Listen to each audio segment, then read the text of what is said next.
What's up? What's up? What is up, everybody? Hello, and welcome to Critically Aroused, the podcast where we ask, do we even need film critics? And then we review a movie. My name is Blaine Andrews, and I'll be your host today as usual. And I've got the usual suspects here, too. I've got Mr. Matt Verlack. Hey, everybody. And Chris Kaus. What's up? And for the YouTube people, we've shaken it up again. We're at a totally different perspective. We just, every week it's something different. We just are keeping it super exciting around here. So on your toes. Exactly. And so today we are actually just going to be doing our review of Godzilla vs. Kong, directed by Adam Wingard, the individual who directed the last film as well, which was Godzilla King of Monsters. But he did not do Kong. Right. But so this is his second in part of the, I think they're calling it like the MonsterVerse, I guess. Is that what they're calling it? I don't know what they're calling it. It's probably the Hollow Earth or something like that. That's what they should call it. If they're like not. That. But yeah, basically the connected Godzilla universe. Yeah.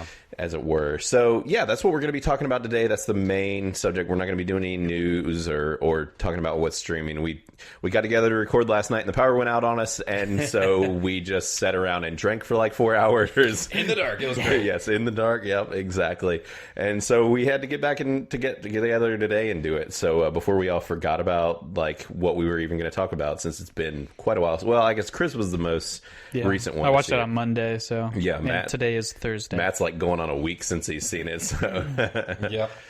But yeah, so I'm excited to talk about this thing. This is the first big budget movie, I think, as far as for 2021, like the big theater releases, if it were. I think, right? Justice League or Snyder. The Snyder Cut was big, but that wasn't even theaters. So. Did we not? No. I remember. We did not watch it in theaters. Yeah, no, we didn't. Yep. And I mean, really, there's not been a whole lot. And clearly, this is considered they're considering it now, just this epic release. I've got an article pulled up here. Like I said, we weren't doing the news, but I did want to talk about this. And this will kind of probably help gather our opinions to some degree. Hopefully there's no Rotten Tomato scores on here, but basically it's an article from IGN, and basically what they've said is that it has set a pandemic record for the domestic box office for an opening weekend, which is that it made $48.5 million. And before COVID, this number would have been like, it would have been okay. Yeah. Not great. But now, with the current situation, this is pretty good. Actually, in here, they are calling it WB's MonsterVerse. Yeah, that's what I was pointing out. Okay, yeah, exactly. So, it says the latest film in WB's MonsterVerse grossed an estimated 120.1 million USD globally in 39 markets, which is between US and Canada, for its debut. Internationally, Godzilla vs. Kong opened last weekend, and these new ticket sales have brought the movie's new worldwide total to $285.4 million US dollars, which is pretty solid. Yeah, that's solid, especially for right now. Right. Like this is good for theaters. This is good for, and I mean, this is almost nothing but AMC's money. Right. Like, I'm hoping all these other movie companies are seeing that people are ready. Godzilla vs. Kong, which was on a app. For free. Also, for free, or, $15 a month. Yeah, subscription. Did this well. They better stop pushing everything else. Yeah. Because there's so many movies that we should have had over a year ago that they just keep pushing back for no reason. Don't even want to talk about it. I know. Stupid. Yeah, so many things. I mean, we can still talk about it, but I don't want to. Well, did it say how much it cost to make? No, I'm it doesn't. curious about that. It doesn't on this article. I am curious about that as well. What's that website that always used to do that? Was that Mojo or something? Movie Mojo or something, or Mojo. I know what you're talking about. Yeah, they used to. I always liked seeing that. Yeah, they used to keep all those numbers kind of in checking out. That will be interesting to look back at, later on in the year to see what's kind of shaken out. Yeah. And what it does say in here is that basically the next closest movie was Wonder Woman 1984 as far as pandemic time, which was a big doo-doo factory. None of us liked it. And it only made $16.7 million. So this basically tripled. Yeah. Yeah. Tripled that. And the thing is that one actually... it had an okay critic score and actually had a fairly, if I remember right, okay audience score. We were kind of an outlier, but it's weird because those were the scores, but I've heard so many people talk crap about that movie that I'm like, how are either of those numbers high? Now, it could have changed since we reviewed it, because we did it right around when it came out. Right. But, this is good news, though, basically. That was the main reason I wanted to talk about it, and it will kind of potentially shade our opinions on how we talk about the Rotten Tomato scores in a little while as well, too. I also wonder if that is why they pushed Mortal Kombat 1 week. Yeah. They wanted to give Godzilla 2 weekends or 3 weekends in theater before Mortal Kombat. Yep. And then also for people to just see it like at home as well. They're giving it breathing room. Right. And we've got on Friday on the same exact app, we've got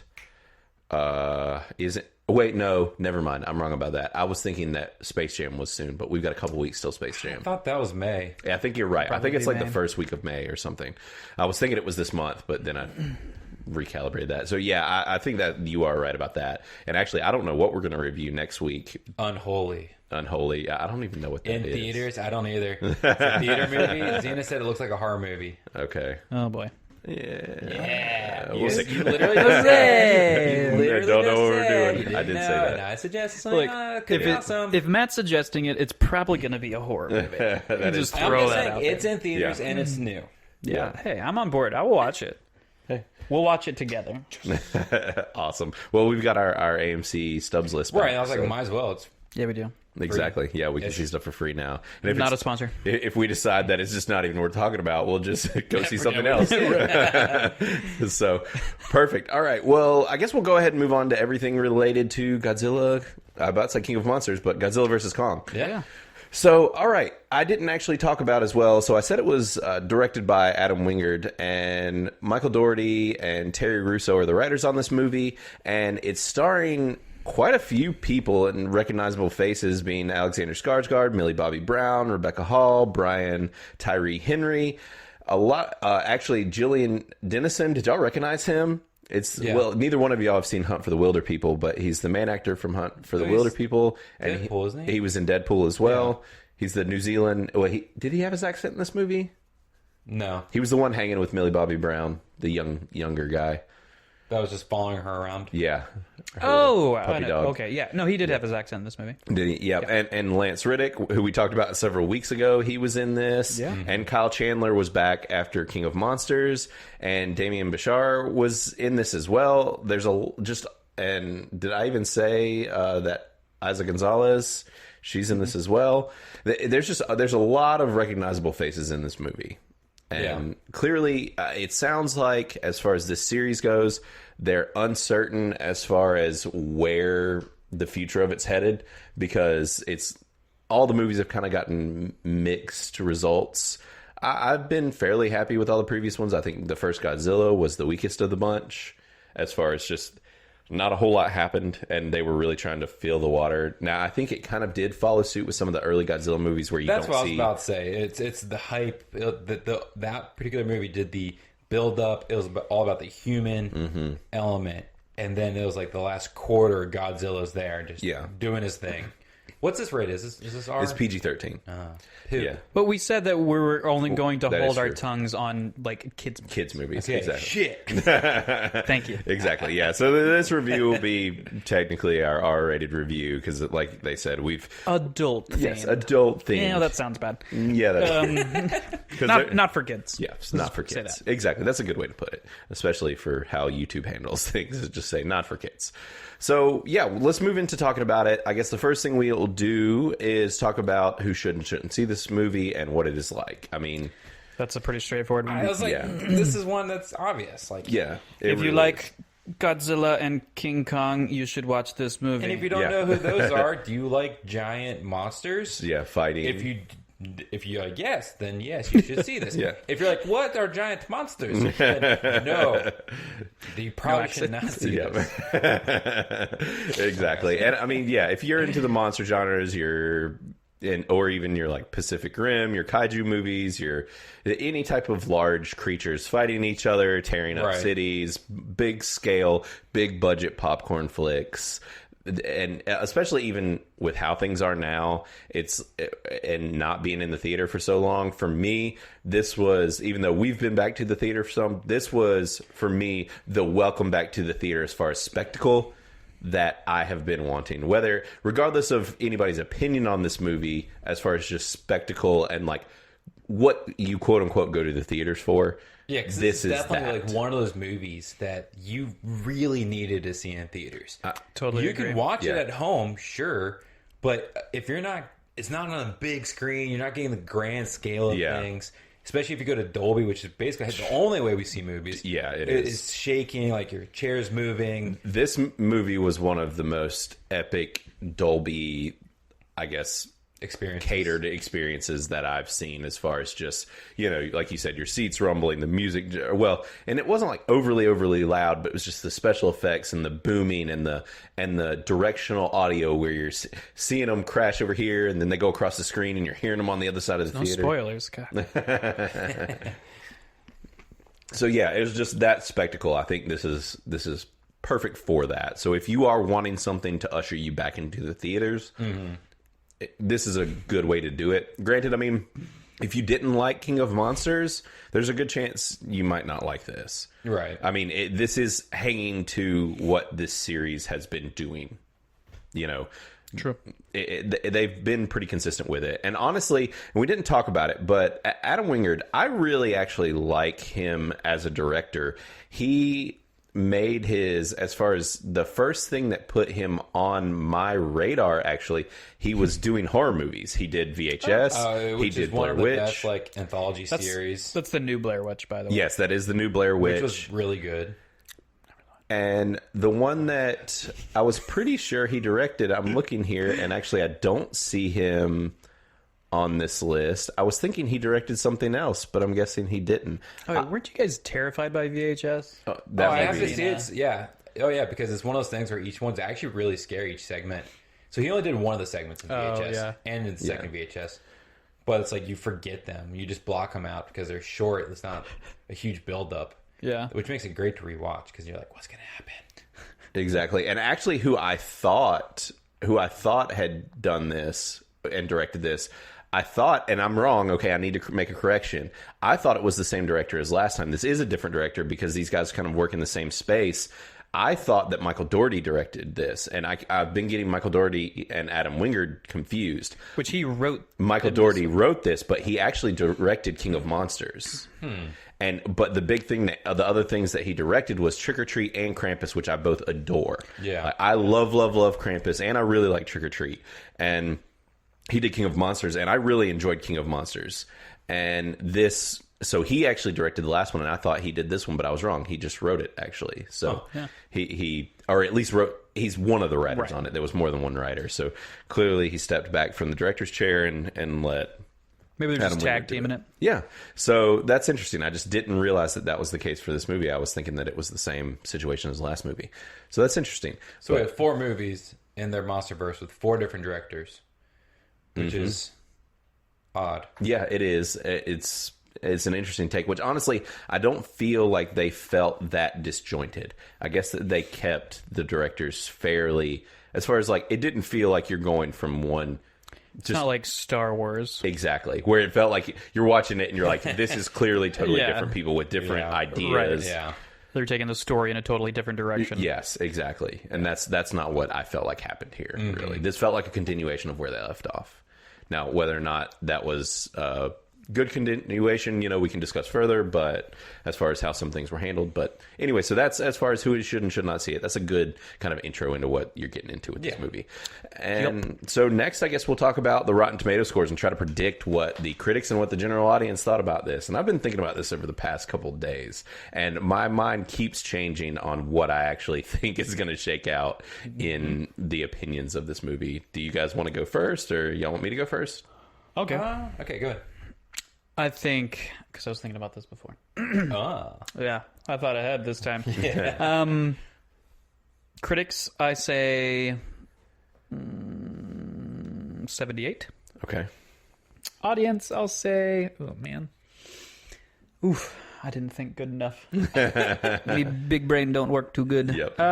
75. 75. Okay. That's probably higher. It's probably in the 80s. Yeah, that's but I'll stick with 75. where I was aiming. It's fine. All right. Well, I'll go next. So, so you said 78 and 75 critics and audience. Yeah. So for me, I'm gonna say 65 for critics because they were hard on King of Monsters. And I feel like there's a chance that they could even be hard on this one. And then for the audience... Are you looking up comparable movies in the same... That's very, very close. I mean, I remembered. It's not illegal, but it's immoral. That's all I'm saying. You're a shit person, but it's within the rules. So I mean, that wasn't in dispute. We know that this is a thing. Fair. You know, that is a space in which I operate, which is the shitty person space, but remaining within the rules. So, and then as far as the audience, you know, when I left, I was sitting in a certain place with it as far as what I thought it was going to be, and now I'm just really torn. I'm gonna say an 83. I feel like I might be too high on this, but that's what I'm gonna guess. What was your audience? He said 75. 75, yeah. Okay, critics 40. Ooh. And audience, I'm just gonna do 80. I'll go 80. between y'all. Ooh, keeping it safe. We're all right in that same cluster. Between us? How much? What did you say? 83. You said 75. For the critics? Audience. Oh, sorry. Yeah. So, all right. So that's our audience and critic score guesses for this. And what we'll do is we'll come back to it at the end and see what we thought about it and what the critics thought and if we thought they were right and wrong. And this is one of those I'm definitely interested. I think I have an idea of what everybody thinks, but I don't know. Chris can always be a wild card. You never know. He can just come out of nowhere and surprise you. So from this point on, it's going to be spoilers, guys. This is going to be a full-blown deep dive review and conversation about this movie. So if you don't want anything spoiled for you, just go ahead and quit watching now. Or listening, I guess. Both. Yeah, both. Either. Actually, we have more listeners than watchers. So, yeah. But, all right, cool. Well, let's start now. Spoilers. Let's talk about it. All right. So the first person I want to know if they liked it or not is Chris. I want to know. I do want to know. It was okay. Okay. I will say that I way more enjoyed King of Monsters than this one. Really? Like significant amount. Really? So you really liked? I really liked King of Monsters. I did it was too. Cool. Like there was a bunch of different monsters. Yeah. You didn't know necessarily like their power levels, or at least I don't. Yeah. So it was nice seeing that interaction. Yeah. I really like King of Monsters as well. Yeah. But interesting. Okay. I'm glad you didn't hate it. But like double but I liked that one twice as much as I liked this one. As this one, yeah. But you didn't like hate this one or anything. No, I did fall asleep, but I went back and finished watching it. I watched it again. Well, yeah, we forced you since you drug it out and waited late. So, and then we found out you had a whole extra day to watch it. So yeah, right. I could have went to the movie theater. Yeah, exactly. You could have. You would have lost I power. wouldn't have fallen asleep. All right. That is fair. All right, Matt. So you want to? I agree with Chris, actually. Really? I did not love this movie. Really? The human acting was, or the story, the way it was written was so bad Yeah. that I couldn't overlook Okay. the human aspect. Like the whole Godzilla King Kong fighting, epic. Yeah. The whole middle, or Hollow Earth, all that, epic. Yep. I But totally the agree. human element just kept taking me out of it. Didn't help that Xena hated it. Really? Oh, Xena. Yeah, remember last Well, yeah, she alluded to every it. time, what's her name? Millie Bobby Bobby Brown. Brown. Xena would be like, ah! Yeah. Yeah. She was in the theater. Xena was like, audibly like, Yeah. ah! She was definitely my least favorite part of both movies. Really? Oh, Yeah. I didn't mind her in the first and the other movie. But this one, they just gave her like a stupid role that didn't make any sense. Yeah, I'm getting more and more very lukewarm at best about her in things. And it seems like they really like using her, but it's like, for me, the only thing that I've really enjoyed her in is Stranger Things. Yeah.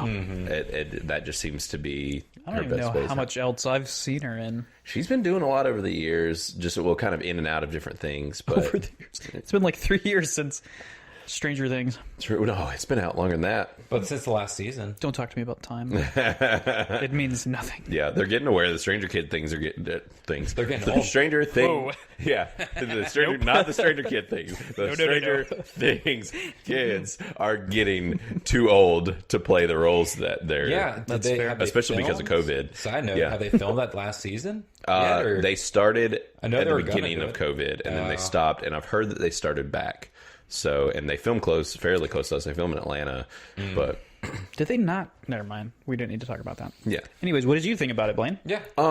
So And I ended up seeing this, did a rare thing, and actually ended up seeing it by myself in the theaters, which I normally don't do. Freak! I know, right? It is a weird experience seeing movies in theaters, and actually I felt like I would have enjoyed it even more seeing it with someone.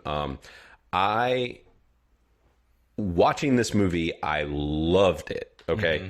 Coming out of the movie, and because I was actually kind of like, there was a plus to me seeing it by myself, which was I was totally uninfluenced by anyone personally being with me. It's just like I was in my own space. I was just enjoying this thing. I didn't know what anybody else was thinking about it besides this kid that was like 2 seats down from me who was terrified of this movie and was losing her shit to the point in which she was literally bundled in her older brother's armpit with her eyes covered. And she wasn't that young though. Like she wasn't a little kid. Like she was 17. Well, she wasn't that old, but she was probably, I don't know. I can never tell how old kids are anymore, but I would guess at least 13. Yeah. And she was... You even have kids. That's weird. Yeah, I know. It's still hard to gauge how old they are. I should be better, but I can't. Get better at that. Yeah, I can't gauge it. I'm not good at it. Start asking random kids how old they are. How old are you? I'm going to guess your age. That won't come across right creepy at No. all. But, strange kid things. Yeah. But yeah, in the theater, though, I actually really, really loved it. And now, because I was so caught up in the moment and caught up in the action, because like Matt said, I adored and loved all of the monster stuff. I love Hollow Earth in itself. If anything is going to talk about it, I'm probably going to be on board as long as it's not shitting on it. Like, I love the concept of Hollow Earth. It's just awesome, and I thought that they did all that really well, and actually giving them traveling to Hollow Earth and there being complications in it and it being a difficult thing to do and having to create a special way to do it. All of that was really cool. And I loved every time the monsters were on screen. I thought it was awesome and epic, especially in Dolby. Like, just how they handled the monster fights and how just visceral they felt and how the buildings were being destroyed. And even the fact of putting Kong in the middle of the water to fight Godzilla, like, that in itself was wild. Yeah, that fight scene was epic. It was super intense. Terrifying. Yeah, it was. Like, I mean, you think, like, Godzilla is just basically the definition of the world's most terrifying shark. It's like a shark with monster. legs. Alligator. Exactly. Yeah. A Komodo dragon, if you will. This Godzilla is a thick boy. Like, he is a chunky Godzilla. He got that ass. Yeah, he does. He's a big old dude. And honestly, I really liked Kong pretty well, but they really made you love Kong in this movie. Yeah. Like, I was really rooting for Kong. Like, he felt like, I don't know if you felt that way, but I personally was. Chris, I don't feel like agreed. Yeah. I mean, I'm going to let you finish I'm going to let you finish. Yeah, no, you're good. But... Yeah, well, I definitely have complaints about this movie. Long story short, as far as just my initial thoughts of it, I love everything to do with the monsters. I loved how they handled all that. I love the big budget scale of it. But like Matt said, a lot of the human elements were very weak. I actually liked Alexander Skarsgård and what he was doing pretty well, and I liked all of his components. But a lot, and actually the young girl, the little girl was the deaf chick. Yes, she deserves like an Emmy or whatever. Yeah, she was whatever awards they give for movies. Just buy her an all the awards. Yeah, she did fantastic. I thought that what that little group was doing was very good.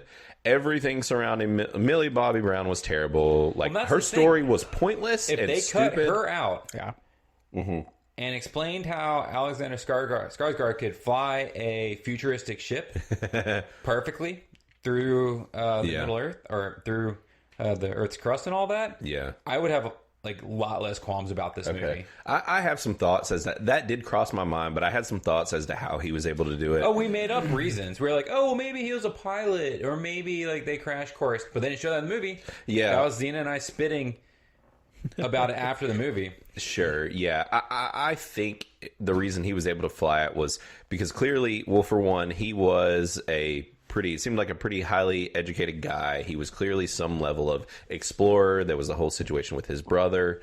Like, I feel like he'd been in these spaces because his brother died. They talked about that. That's why they came for him, is his brother tried to do the journey first and died. Right. And it sounded like he had some input into that, and when they showed him flying it and everything, it wasn't even like operating. It didn't seem like operating like an airplane per se, and there's like a billion switches and you're flipping all these switches and making it operate. It's like it seemed like he was the type of person, he would have been competent enough, and he seemed like a fairly intelligent dude, that he would have been able to, on the flight and the way there and everything, been able to get an idea of how this thing worked enough to at least get them out. Yeah, that was my potentially. thought. Yeah. It's like the iPhone of spacecraft. Yeah, you know? yeah. It's just any dum-dum can do it. Exactly. Yeah. That's So why it costs so much. yeah, exactly. So, but we can get into all of the rest of it more. But I'll say I did like it. All of my issues with it aside, I still really enjoyed it and loved a lot of it. But there was still a lot to not like. And like I like it. I don't like it because of its flaws. I like it in spite of its flaws. Yeah. So That's fair. Yeah. My problem was the flaw just kept showing up every about 30 minutes. Every 15 to 20 minutes. It reminded me. Yeah. And it took me out of the movie every time. And actually, I thought Brian Tyree Henry, I thought he, as far as being part of that trio, he was the older man, the podcaster.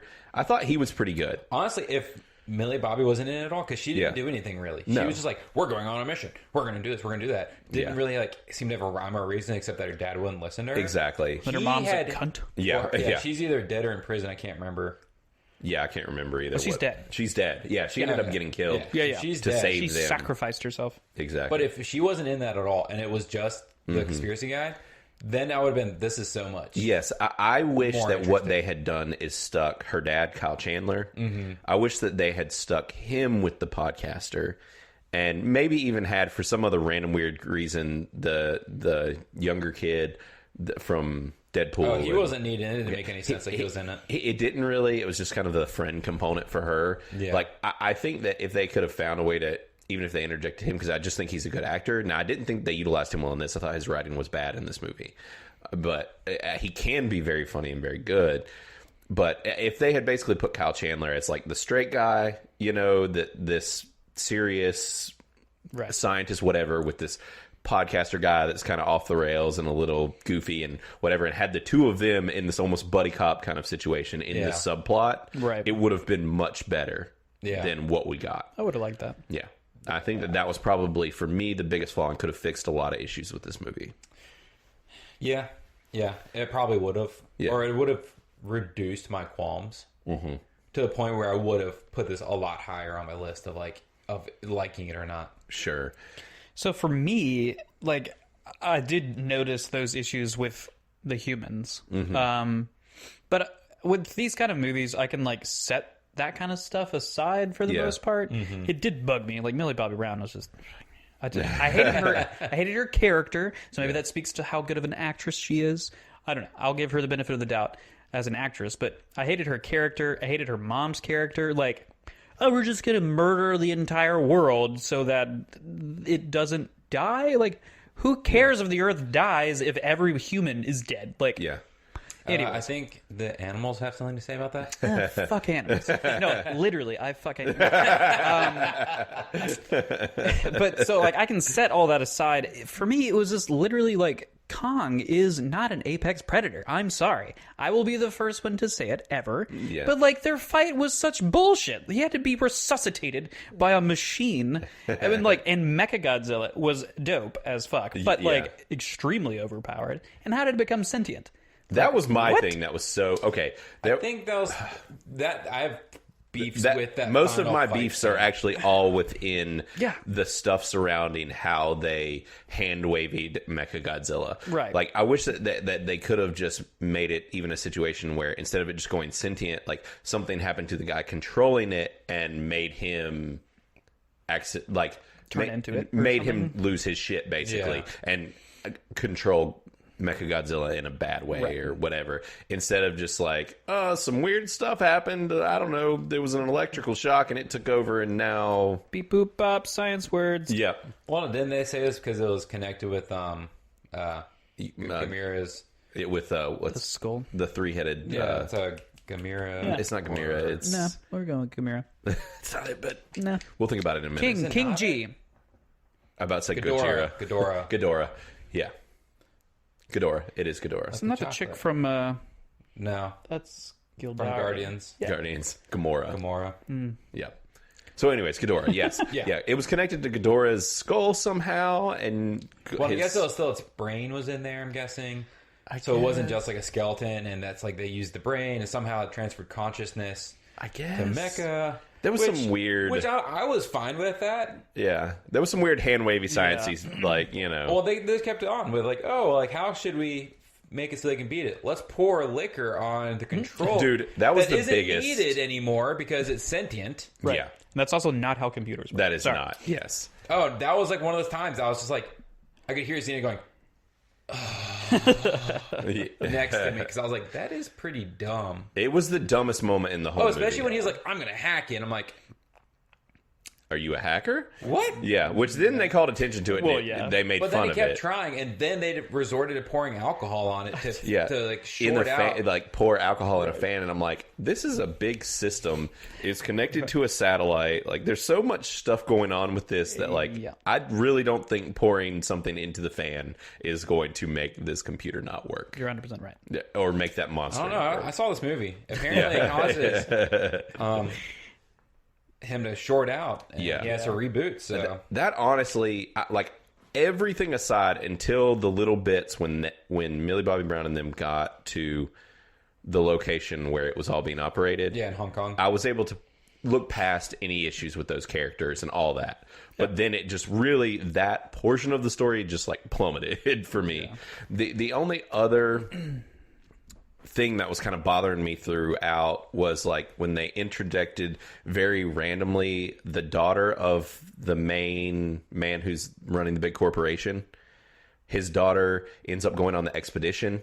Oh, yeah. And ends up in the plane with them, and she's basically like trying to steal what makes Mechagodzilla work from Hollow Earth, and she ends up dying. Yeah, they have to find the energy source. Yeah, Kong kills her. He smashes her. Yeah. In the little ship. He like looks in, makes sure that the little girl's not in there, and is like, bye. Gonzalez. Yes, exactly. Yeah. Elsa Gonzalez. Yeah, her character. Maya. Yeah, that character was just kind of pointless and weirdly interjected and just random. Like it was just a character, I think, for everybody to be excited for them to kill. I guess. Yeah. 'Cause you're Something like, that man, she King was Kong a can bitch. kill. Yeah, A exactly. human. I honestly, Because King Kong's a little bitch. yeah, Kong. I did feel like I really liked him and wanted to root for him. Like I thought it was well, and when they gave him a weapon at least, and was like these creatures, I could kind of get behind it. Even though we see how smart Godzilla is in this series, like clearly Godzilla is a very intelligent creature, but when you talk about like how intelligent apes are, and you think about how this ape is, the epic boss level ape, so it's like this is going to be the smartest of those. It's like if you think about like, okay, well, they learned how to make weapons, and they clearly learned how to dominate in this civilization, working together and making weapons and whatever, because it's like they had their whole throne room castle thing in Hollow Earth. Yeah, like it made sense for me, but obviously they did show that it wasn't too hard for Godzilla to whoop his ass. Yeah. At the same time, because it's like he's fleshy, like right. Oh, I mean, he beat him twice. Yeah, exactly. Easily. Yeah, Like it wasn't Not even easily. Both fights are pretty hard fought. they were pretty well. Yeah, he held his own, I thought, fairly well, but obviously my biggest thing was like, I say so. I disagree. Movie? That was like a 30-minute fight scenes Yeah. where, I mean, Godzilla won both times, which I agree with, but they were well fought. Yeah. I mean, one, I thought they he were. was chained to a boat. because he was more agile. Well, and that more one, mobile. yeah. Like that. No, that wasn't even the hard fought battle either. Like Godzilla was obviously in his environment. Well, that like, yeah. He's a water Right, and King Kong put up a great fight. For being in for water. being in water I thought so. without the ability to breathe. But until they also, just hid from him. in both situations, somehow that worked. It was one of those things where you're like, but like he would have had trouble if it weren't for the humans helping him. Like even the first thing that happens when Kong gets into Hollow Earth is get attacked by those crazy snake flying things, and they about wrecked him, and the humans saved him because he was getting suffocated. It wrapped up around Kong and was like choking him out. Yeah. So it was one of those things where he did still need a little bit of help. Like because he just doesn't have any built-in weaponry. He's basically just like a big human. He's just a monkey. Yeah, he's just a monkey. But a monkey could rip my arms off. Yeah. 300-foot monkey. So. Yeah. He was massive. Like way bigger than he was in Kong. That is something that I had issues with. It's a very like So we watched Kong. I can answer this. Yes. We He was watched young. Kong, and that's literally what they said. They were like, he's still young and he's still growing, and so that's how they are explaining. because Kong takes place in the 70s. Yeah, So this is 50 years later. So 50 years more to grow. exactly. Yeah. Well, I haven't seen Kong. I didn't watch Kong. Oh, you didn't? No. Okay. It's Godzilla. I mean, it's Kong. It's Kong. The opposite. Yeah. No, but like in this movie, that's a very like a nerdy like gripe to have. But I felt like they didn't maintain the correct ratios for the sizes between different shots. So like seeing him on the boat, he's like not very big because it's not a very big boat. But then like he's just next to a skyscraper and is like as tall as it. I'm just like. Well, I thought so, but then I thought so, but I think some of it was some of that scale was hard to capture because, like, when they showed the little girl next to him when she held her hand up to like touch their fingers, Right. she was the size of his fingernail. So Right. if you think about that level of scale, you're like, okay, well, It's 5 foot. I guess, yeah, like Well, no, it's a large. his child. fingernail itself is like. But I think that 3.5 boat's also bigger feet. than you think.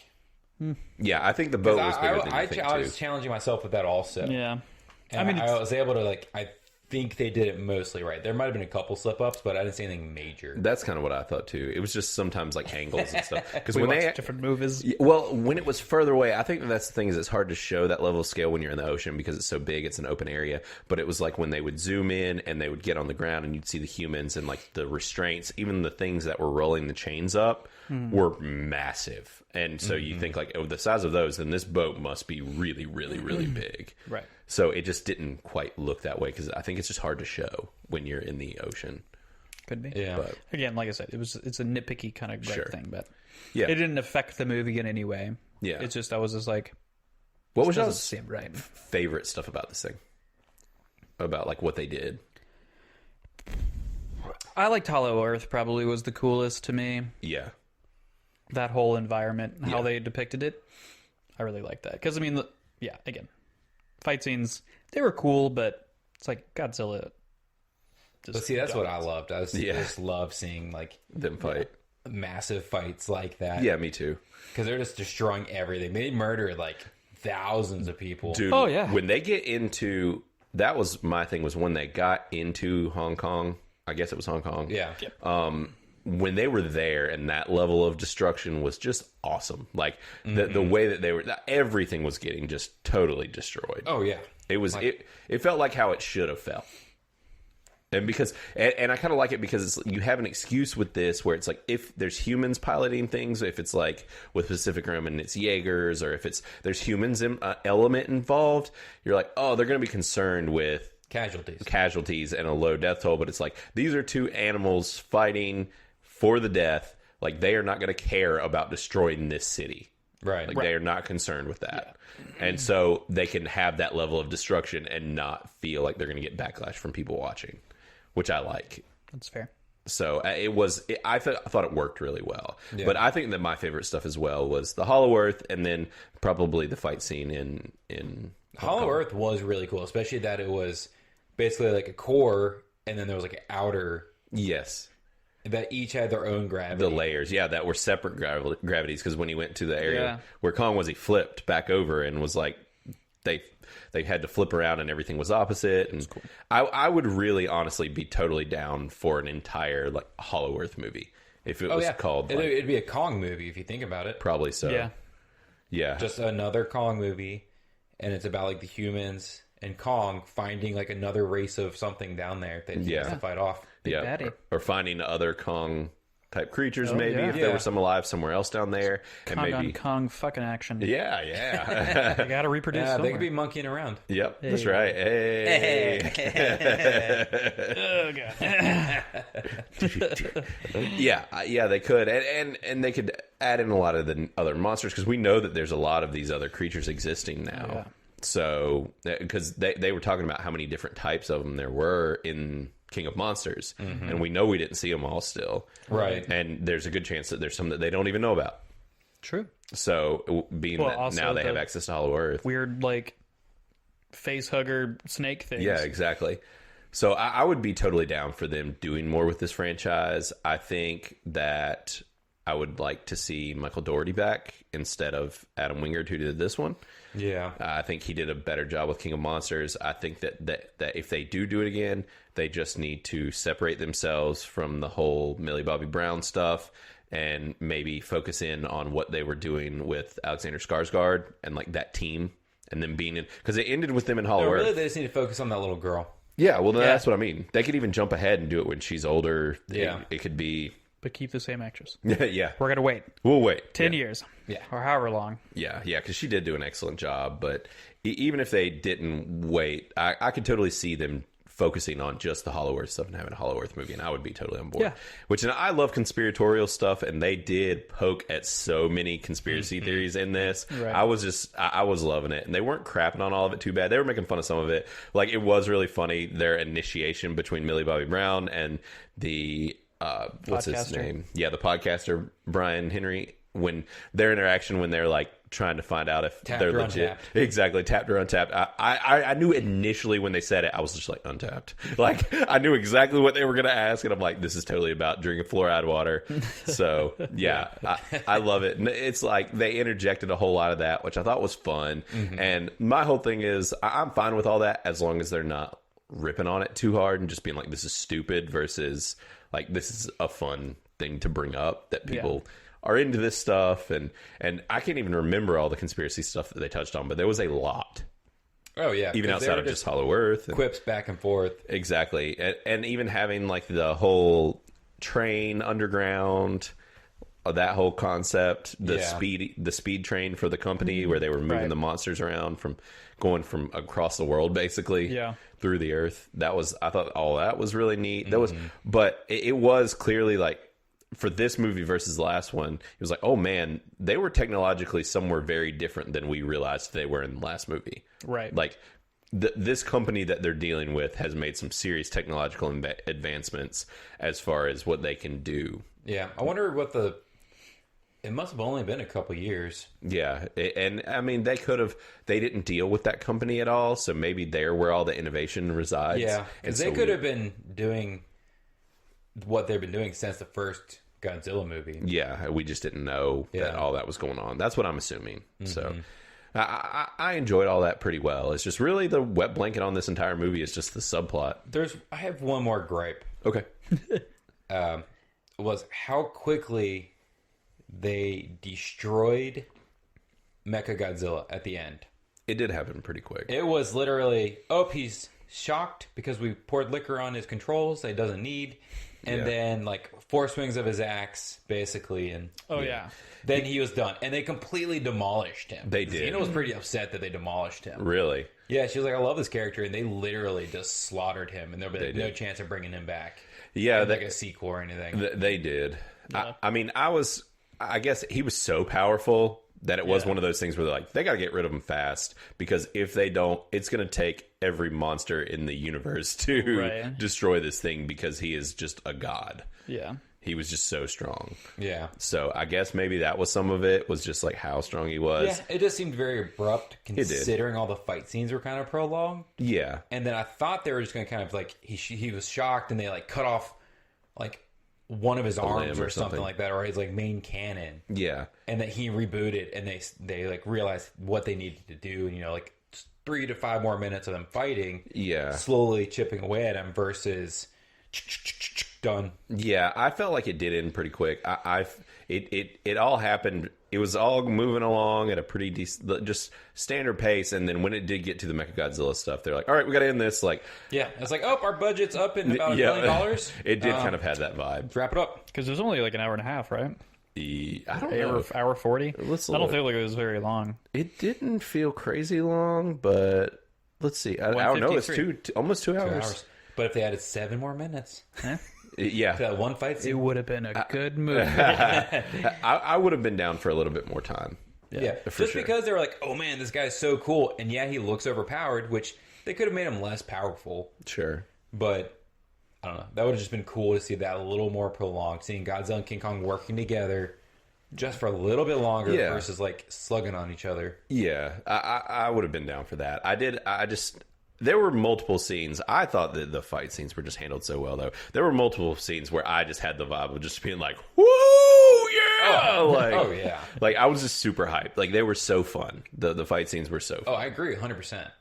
So it was kind of sucky that the Mechagodzilla stuff ended, because it was like maybe they could have ran from him and moved to somewhere a little more rural, like outskirts or something, and duked it out a little bit longer, or something like that. Let them away from the city, maybe, or not that they cared about the city, like we're talking about. Obviously, yeah, but just done a little something else. But oh well, it's kind of is what it is. But I mean, all in all, though, I think it was a totally fun movie. Like, and I would like to see more in this franchise. I wouldn't complain about it.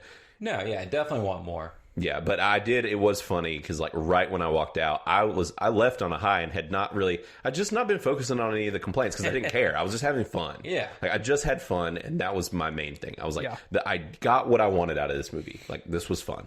And then like right when I walked out, this dude was like, that was the worst fucking movie I've ever seen. And I was just like, See, it's funny. When ours ended, people were cheering. Really? Yeah. That it was over. Like, I don't think it was that cheer, but there was like 10 people that were like, yeah, and clapping. And Zena and I just looked at each other. I was like, wow, I guess they're just excited to be out of the house. Yeah. Fucking white people. Only people to clap at a movie. I know it, right? It's awful. Just like when the plane lands. Stop clapping. Anyways. Unless the captains can hear you, because if I was a captain and someone was cheering, I'd be like, yeah. Yeah, damn right. I did fly that. That autopilot was working great. Yeah. Thank you, autopilot. Yeah.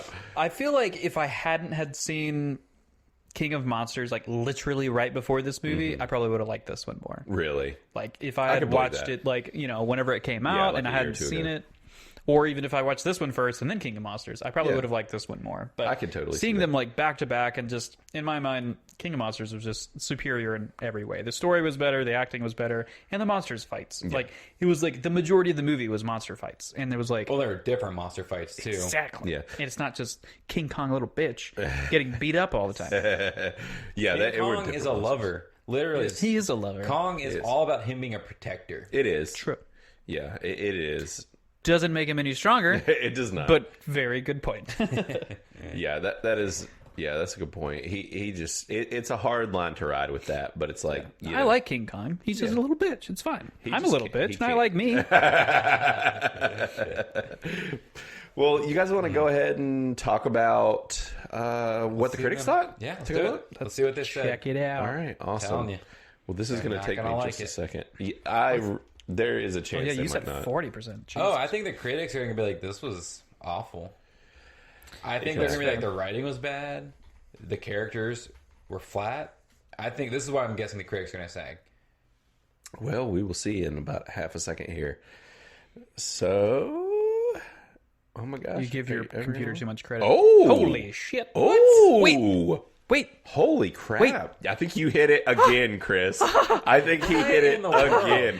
This is getting absurd. He hits one of them right. I think he looks it up. I feel like he does He's just turned to cheating. You were too off. Damn it. Because you said 75 for audience, not critics. Okay. So we have a 75 by the critics and a 92 by audience. That is awesome. That honestly makes me really, really Which happy. is still so surprising because, I mean, that guy that walked out said it was terrible. Yeah. Zeno's like, I disliked that movie. I'm honestly super surprised she disliked it so more much. People, she just can't stand Millie Bobby. Yeah.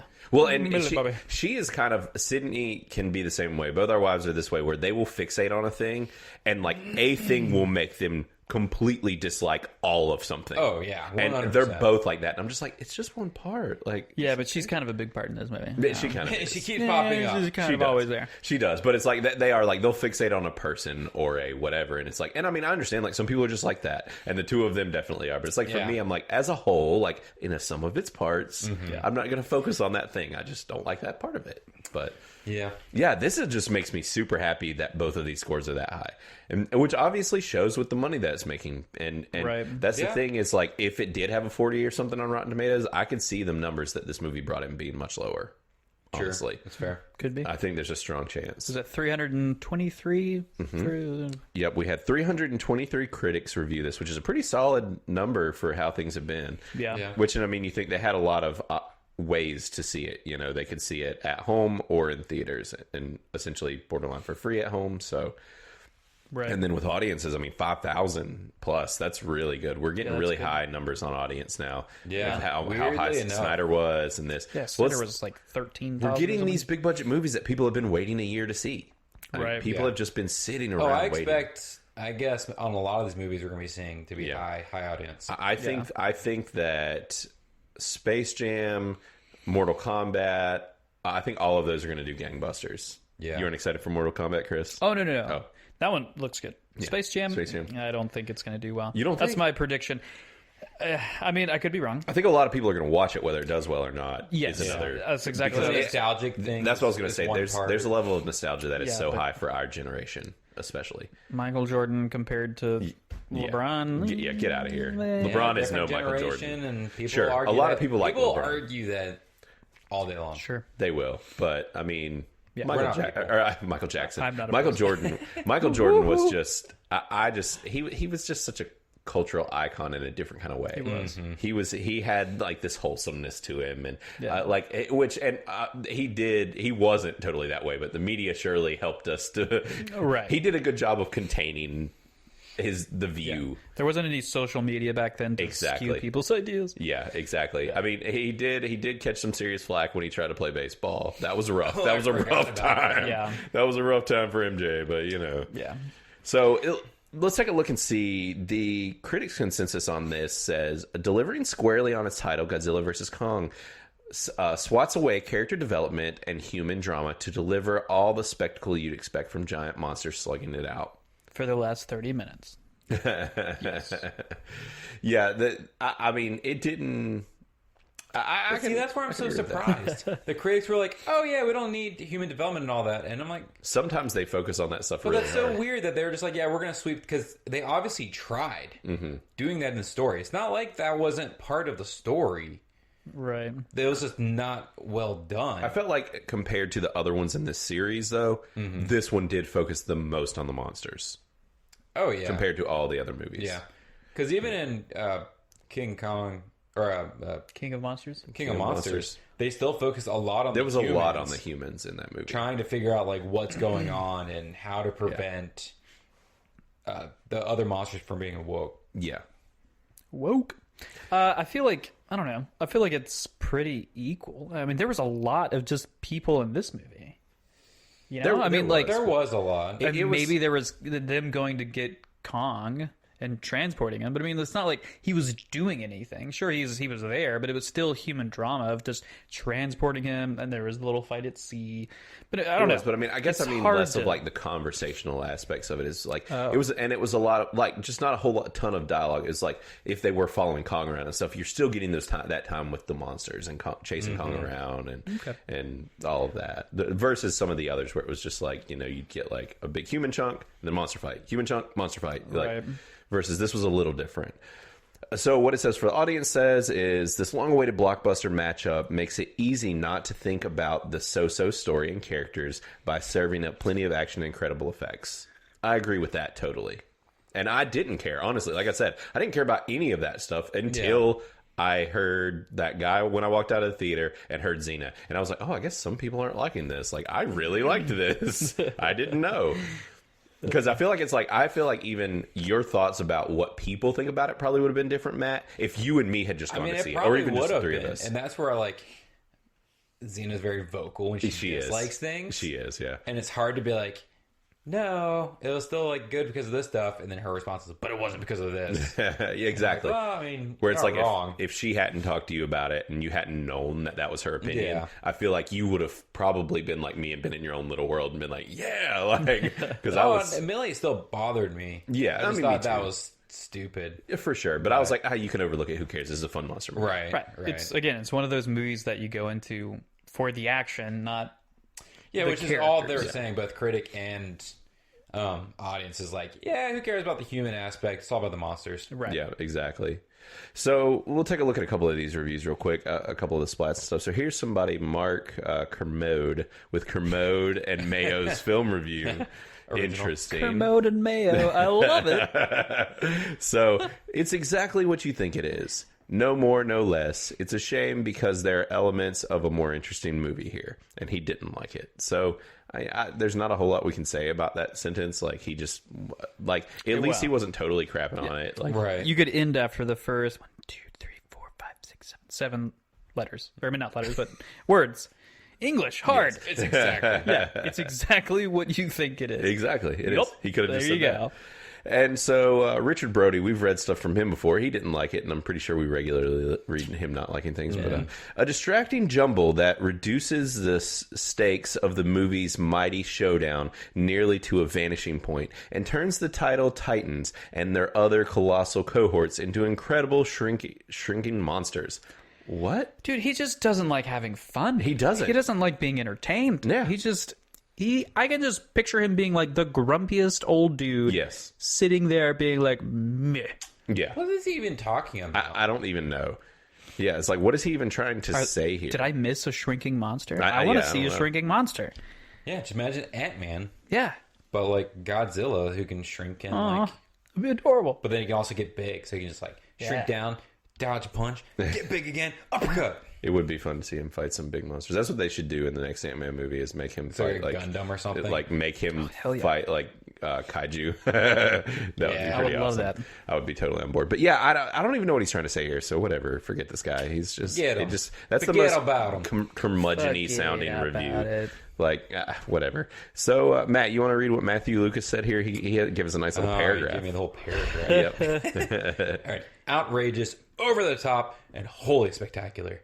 It delivers on its promise to provide a bone-crushing kaiju action while simultaneously delivering one of the most shamelessly dorky, unapologetically weird studio entertainments in recent memory. Yeah. Wow. I can get behind that. That's a lot of praise. I like that level of praise. I can get behind that.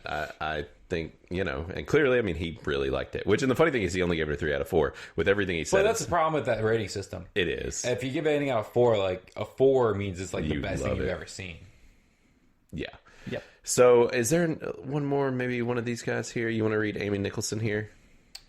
Let's see. She said, the film looks terrific.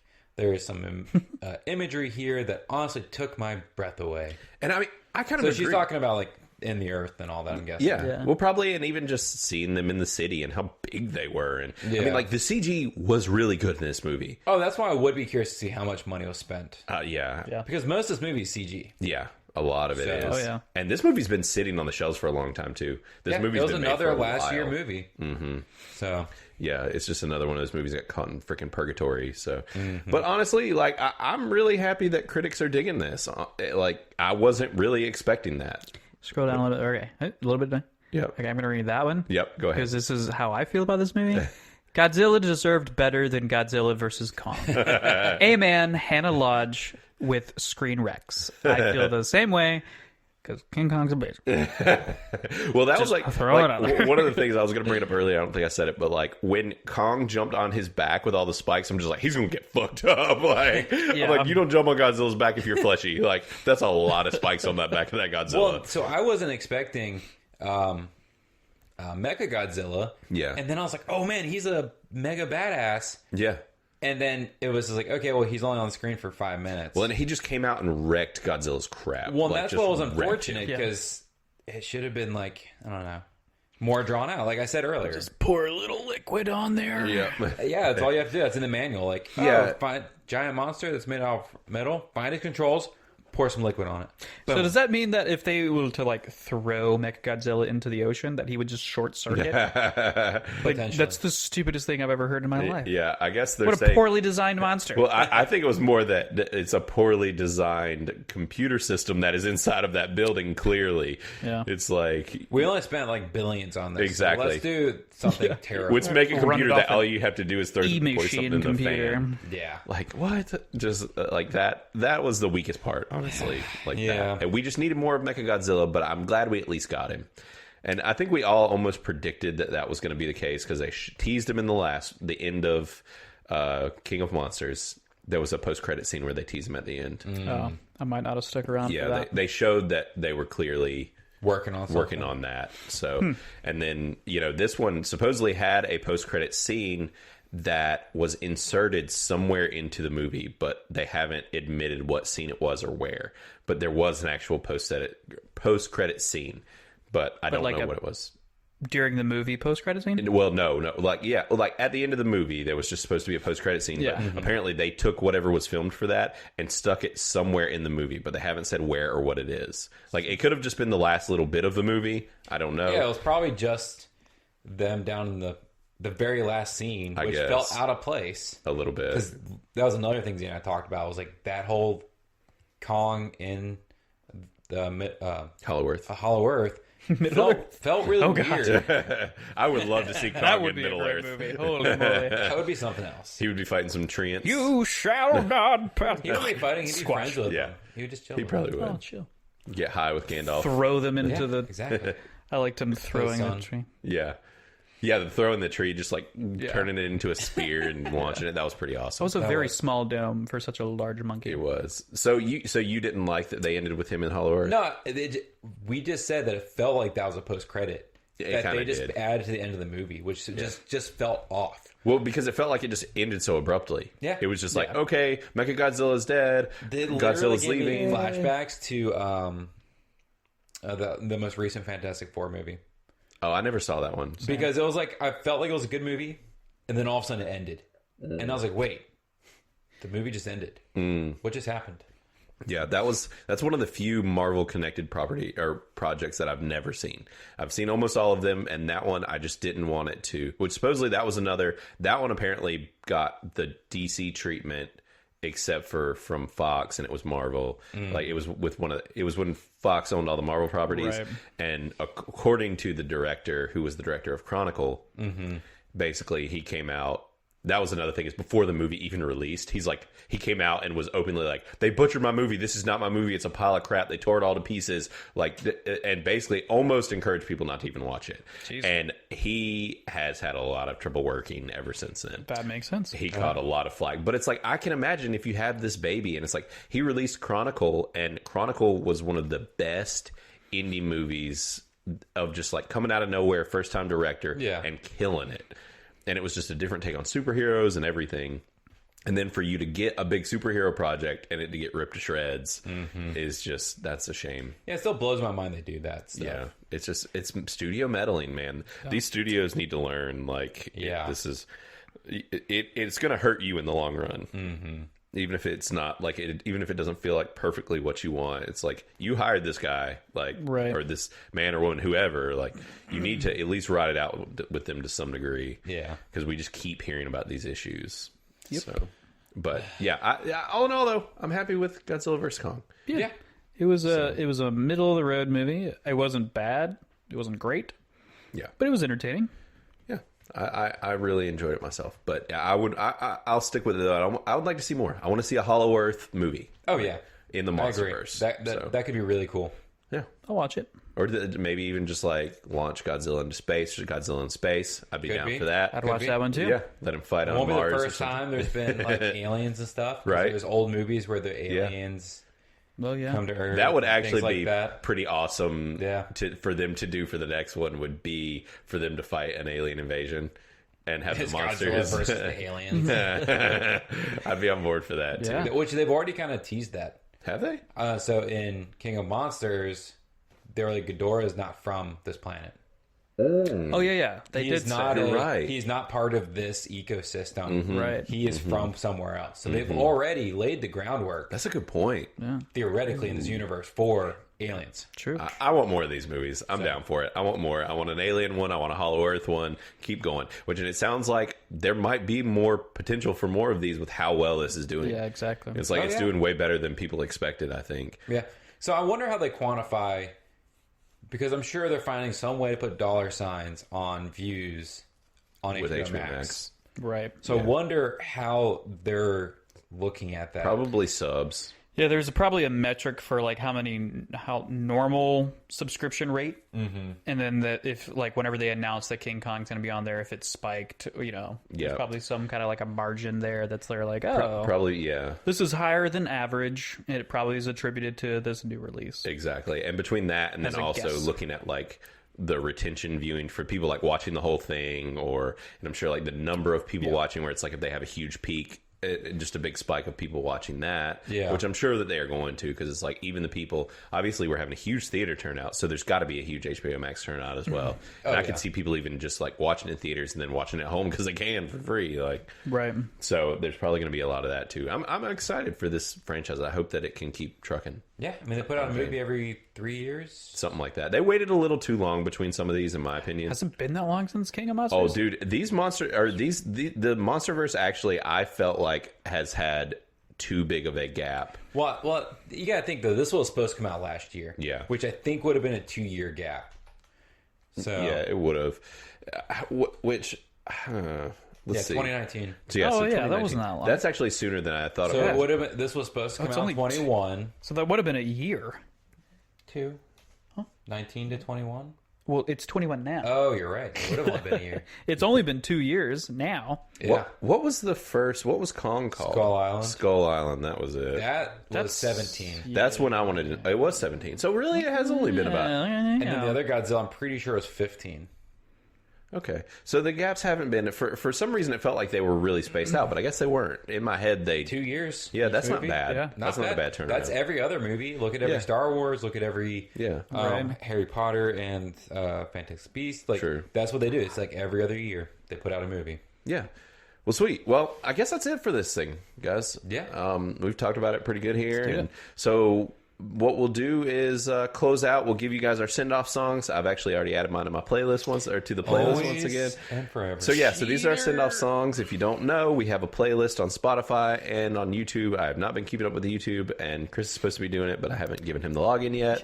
Thank you. So He's supposed to, but he can't. He doesn't even care about depend. it. I wasn't going to totally throw you under the bus there. Thank you. So, yeah, but definitely go check out these playlists. And so the new song that I added literally like 2 days ago is Hold In, Hold On by Kid Bloom.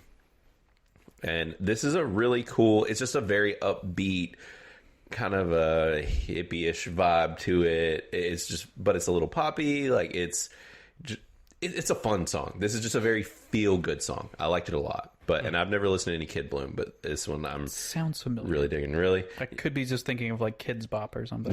maybe. But yeah, so it's Hold In, Hold On by Kid Bloom. What you guys got? So mine is Rage and Romance by Bressie. It's Bressie. And this is kind of like a bluesy, folky rock song. Nice. That's pretty sweet. Very Sweet. cool. All right, Chris, what you got? I have a song called Awake Okay. by Chiild. There's 3 eyes in there. And this is like a jazzy R&B kind of poppy song. Okay. Nice. Nice. Interesting. Sweet. All right, I've got that one in there too. So they're all added up in the playlist. You can check them out. Make sure to give it a listen. And we haven't said it yet, but per usual, definitely go and give us a like and a subscribe and a follow. Tell your friends, tell everybody about it on whether it be YouTube or the your mama, podcast. Yeah, that's tell your right. Papa. Well, yeah, we Your do say that, and every gammy time I say that, I think, well, would the olds like us? But With the olds! Not anymore. You killed that. No, when they hear this, they're going to be like, oh, those youngins. Right. Even though we're not young. I don't know. Dang Yeah, millennials. nowadays I feel like we're the olds. So Right. Yeah. We're getting there. For sure. We're still millennials, though, so that's true. Yeah, we're I think we'll blamed always for be everything. millennials. I think that's how that works. yeah. Nope. I don't know. Gen Z is doing a really good job at making us look really good. Tide Pods are delicious, though. Yeah, So. they're making us. That was years ago, though. It was. Still Gen Z. They just keep looking more and more like idiots. They're just making us look fantastic. Sorry, Gen Z, but I asked for no forgiveness. But anyways, so that's it for that. And next week, like I said, we're still not 100% sure what we're talking about. Matt mentioned that random horror movie, Unholy. Unholy. No one knows what it is, including him. And That's the whole purpose of this podcast. I mean, it's true. We usually don't know what we're doing. So actually, wait, no, there was something coming out that I feel like a lot of people are going to watch. And I was thinking maybe we could do it. It's coming out Friday. It's a Netflix release. It's a superhero movie. I feel like it could be an interesting thing. I'll let y'all know about it. We can talk about it. But it's got some big name actresses, actually. It's about 2 women. Oh, there it is. It's called don't wanna Thunder watch Force.